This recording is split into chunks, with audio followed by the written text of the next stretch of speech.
some of the new models that we're talking about are one I don't like, which is called 360, and I'll explain that in a moment.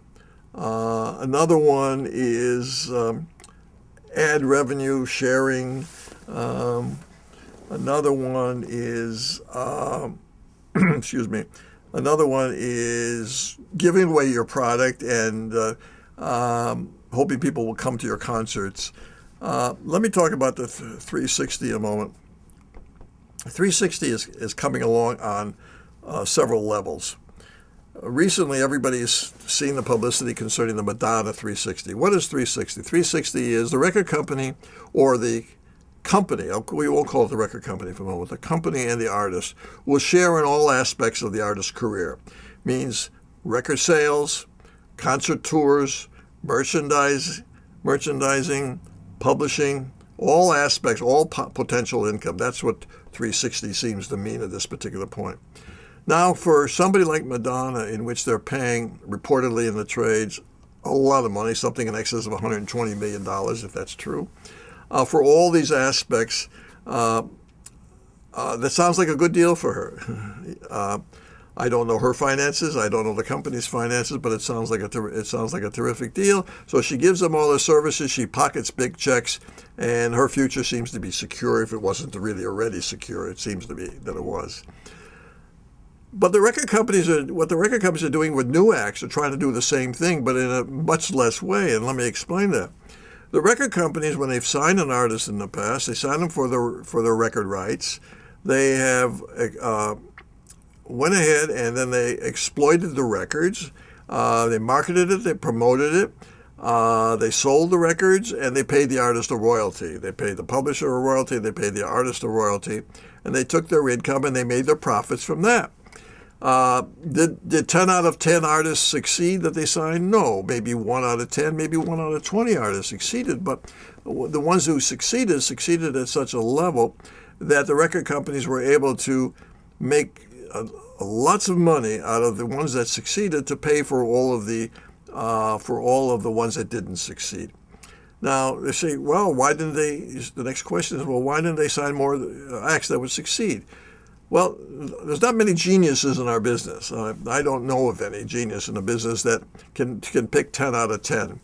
A genius is somebody who picks 1 or 2 out of 10, not 10 out of 10, because you don't know ultimately what the public will respond to. And you also don't know early on if this is an artist, even though they failed early, whether they'll succeed later. So philosophies change. An example of that is, I think it took Bruce Springsteen, I don't know, 3 albums to succeed. A number of other artists of that nature, Steely Dan. It took several albums for them to succeed. The companies believed in it, they stayed with it, and ultimately they succeeded. Today, the philosophy is if they don't succeed on the first album or the first couple weeks of the new album, they drop it. So they don't know whether they have a viable artist or not because they're not staying with it long enough. And that's a bad thing. Back to where I was on the 360 aspect of it. So the record companies made their money from the sale of records. So now they see the sales of records have gone down. So their way of making up for it is, instead of thinking through the business model and finding better ways to market and promote and to protect their product, they say, oh, we'll take other pieces of the artist. Now, that's not a business model in my estimation. That you take a young artist and you say, well, now we're going to take your touring, we're going to take your merchandising, we're going to take your publishing, in addition to your record rights. Does that mean that the record companies will now succeed because they're grabbing all these other pieces? No, I don't think so.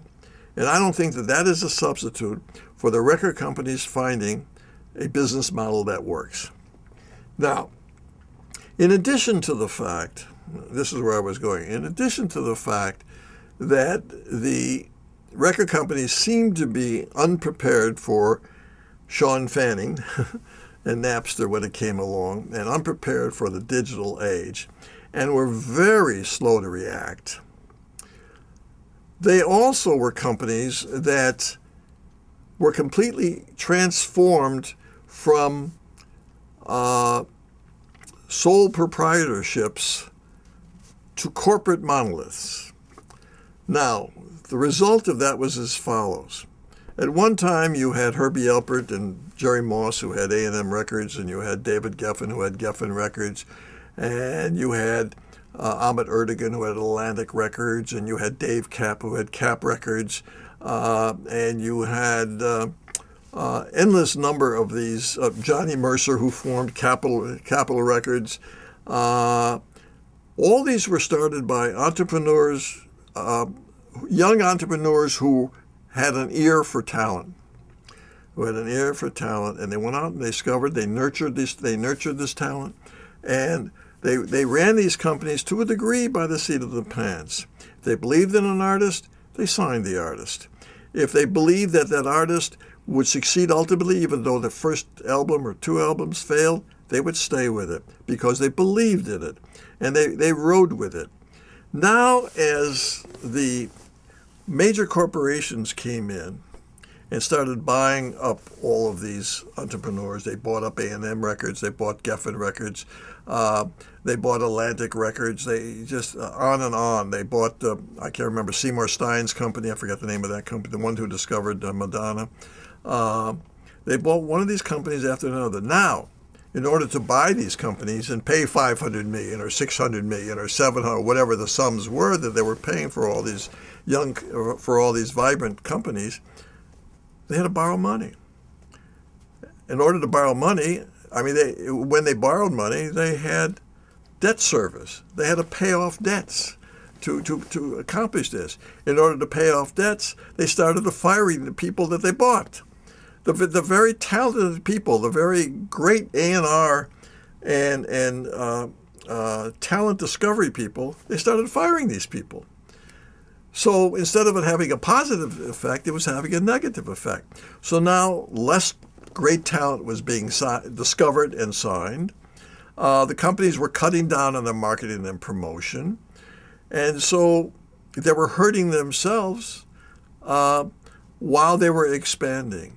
And so when you combine that aspect of it, the corporate debt that was imposed on these companies, with the unpreparedness for the digital age, that's almost the perfect storm for a disaster in our industry. And that's what's happened. And that's why we find ourselves where we are today, or that's where we find ourselves today. And that's why this is the most major upheaval in our industry that I've ever seen. And I don't know how we're going to get out of it. It's not going to be easy.